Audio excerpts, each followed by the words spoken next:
Kau kawan kat nak kecek kau Kelantan ni. Mana? Kau orang Kelantan ni. Budu. Oh jadi Kelantan ni. Hebat dah. Hok Kelantan macam-macam ada boh. Mu tak tahu deh. Kawan. Ada budu tu, ada kat budu. sana. Tino kat sana hok masa toyel. Hok mu tak mau ada gapo? Tino toyel. Negeri mu ada gapo? Lepak ni tu. Aku kalau dekat KL aku lepak dengan Iman Opi kau tahu tak? Iman Opi ni aku tak tahu cakap macam ni. Oh, ya ke? Tapi best lagi lah lepak daripada lepak dengan korang. Sawah-sawah tak best lah. Sawah tak pening. Tak best. Kau suka bandar. Aku suka Iman Opi. Oh, faham. Tak ada menara tinggi-tinggi tak ada sini. Dan Trisha apa dia mesej aku? Tahu tak malam ni Johor ada lawan tau lah tapi kau tahu tak Johor kalau lawan bola mesti menang punya tapi Import. main import lah tapi Johor ke import import team. import team FT lah. mestilah tapi Cakap sama kau ba. Semandak Lisa batu ba. Banyak betul ba kau ni. oi Kau kebus semuanya batu.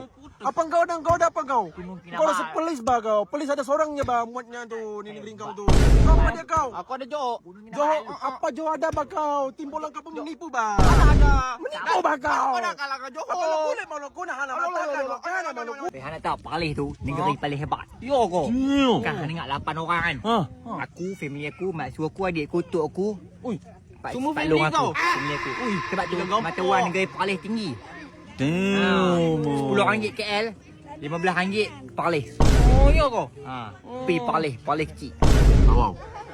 Aku nak cakap awau. Asam pedas Melaka. Sedap lah bau. sedap sangat Sedap lah bau. Melaka ada tim bola. aku dah ada tim bola tak macam Johor Apa? Asam pedas, tim bola asam pedas. nak sepedas kau tu boleh bawa Melaka Lacak!